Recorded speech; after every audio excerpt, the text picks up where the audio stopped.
नमस्कार दोस्तों, दिल्ली के स्वास्थ्य मंत्री श्री सत्येंद्र जैन को इन्फोर्समेंट डायरेक्टरेट यानी ईडी ने एक ऐसे केस में गिरफ्तार किया हुआ है पिछले 10-11 दिन से, जिस केस में ईडी के खुद के अनुसार ना तो कोई एफआईआर है और ना ही जैन साहब एक्यूज्ड है। ईडी के अनुसार केवल इंटेरोगेशन यानी पूछताछ के लिए उन्हें गिरफ्तार किया गया है। ऐसे में कार्यकर्ताओं की कुछ शंकाएं हैं, कुछ सवाल हैं जिनको जो बार बार हमें मिलते जा रहे हैं, जिनका निवारण करने के लिए ये वीडियो बनाया जा रहा है। पहला सवाल, क्या पार्टी जैन साहब के साथ है? तो दोस्तों, मैं आपको यकीन दिलाता हूं कि सत्येंद्र जैन में पार्टी का विश्वास अडिग है, अटल है। और ये मैं किस लिए कह रहा हूं कि जैन साहब के गिरफ्तार होते ही आपने अरविंद जी का स्टेटमेंट देखा होगा, जहां अरविंद जी ने कहा कि सत्येंद्र जैन को गिरफ्तार करने के बजाय सरकार को उन्हें पद्म विभूषण देना चाहिए। यानी जैन साहब की सत्यता में अरविंद जी का विश्वास अटल है। दोस्तों, इतनी किसी की ईमानदारी के ऊपर इतनी बड़ी बात आज सगा भाई भी नहीं कहता, जो अरविंद जी कह रहे हैं जैन साहब के बारे में। तो इसी एक बात से आपको शायद अंदाजा हो जाता है कि पार्टी का विश्वास जैन साहब की ईमानदारी में कितना अडिग है। इसके अलावा आप देखें तो पार्टी ने जो स्टैंड लिया है कि मोदी जी आप हमारे सारे मंत्रियों को एक बार उठा लीजिए, यानी पार्टी पूरी तरह से मानती है कि इश्यू फाइनेंशियल इरेगुलरिटी का नहीं है, इश्यू है पॉलिटिकल।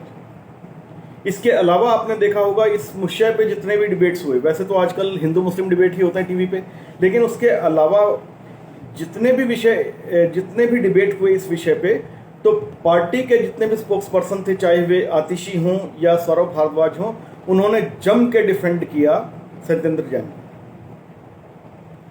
और एक बात शायद आपके संज्ञान में होगी कि देश के सबसे वरिष्ठ वकील जो हैं, one of the best lawyers, Kapil Sibal Jain साहब की पैरवी कर रहे हैं इस केस के अंदर। इसके अलावा शकूर बस्ती के विधानसभा अध्यक्ष, शकूर बस्ती के संगठन मंत्री, शकूर बस्ती के कार्यकर्ता और यहाँ तक कि आपके जिला अध्यक्ष भी हर तारीख पर कोर्ट जाते हैं और जैन साहब के साथ अपनी सॉलिडेरिटी शो करते हैं। तो इस विषय में कोई भी शक और शुबा नहीं रहना चाहिए। दूसरी बात कि जैन साहब की तबीयत।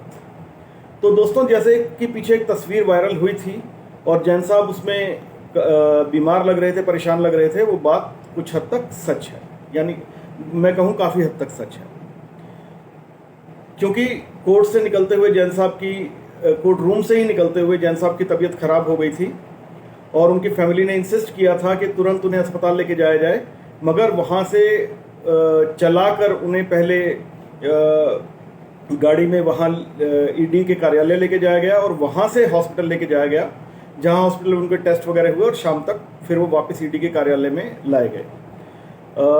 जैन साहब मंदिर जाए बिना खाना नहीं खाते, तो क्योंकि ईडी की कस्टडी में है, जेल में तो मंदिर होता है, लेकिन फिलहाल जैन साहब ईडी की कस्टडी में हैं, तो ईडी ने उन्हें इजाज़त नहीं दी है मंदिर जाने की।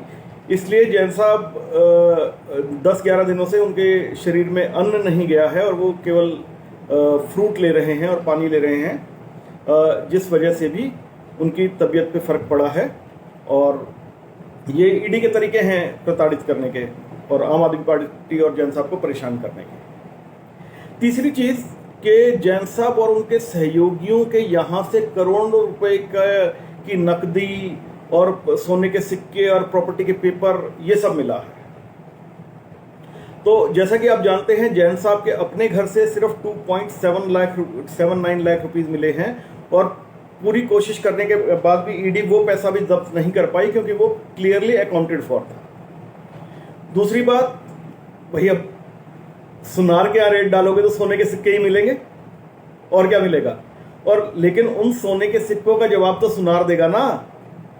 तो जिनके यहाँ भी आपने रेट डाली और वहां से कुछ मिला, कोई प्रॉपर्टी के पेपर मिले या कोई नकदी मिली, उसका जवाब तो वो लोग देंगे, या तो आपके पास कोई भी ऐसा डॉक्यूमेंट हो जो ये सिद्ध करता हो कि पैसा जैन साहब का है, या ये प्रॉपर्टी जैन साहब की है, या सोने के सिक्के जैन साहब के हैं।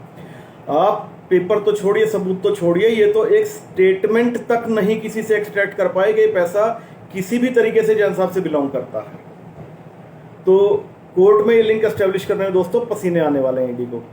और मैं आपको गारंटी से कहता हूं, अगर कोई ऐसा कानून हो जहां इस तरह के झूठे केस बनाने पे सजा होती हो, तो ईडी का टॉप ब्रास आज तिहाड़ जेल में बैठा होगा।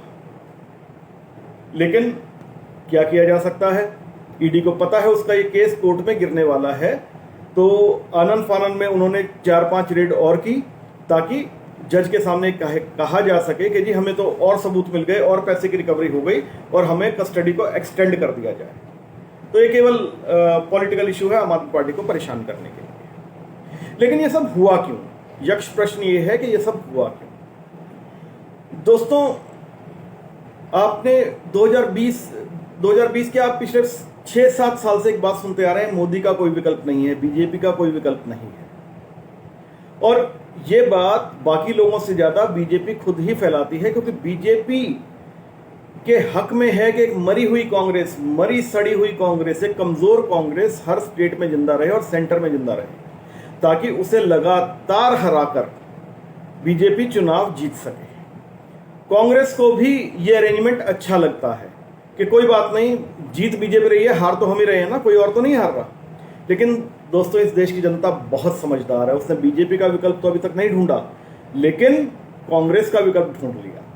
और अब बड़ी तेजी से आम आदमी पार्टी स्टेट दर स्टेट कांग्रेस को रिप्लेस करती जा रही है, जिसके चलते बीजेपी के हाथ पांव खुल गए हैं। उसने अपनी सभी स्टेट यूनिट्स को यह इंस्ट्रक्शन दे दी है, किसी भी हालत में आम आदमी पार्टी प्रिंसिपल अपोजिशन पार्टी ना बन पाए, क्योंकि बीजेपी जानती है कांग्रेस को हराना बहुत आसान है, आम आदमी पार्टी को बीजेपी कभी हरा नहीं पाएगी। तो ये सारा गेम पॉलिटिकल है, ये आम आदमी पार्टी को रोकने की एक साजिश है। लेकिन आम आदमी पार्टी तो दोस्तों आप जानते हैं, इससे बड़ी बड़ी मुसीबतें झेल के यहाँ तक पहुँची है।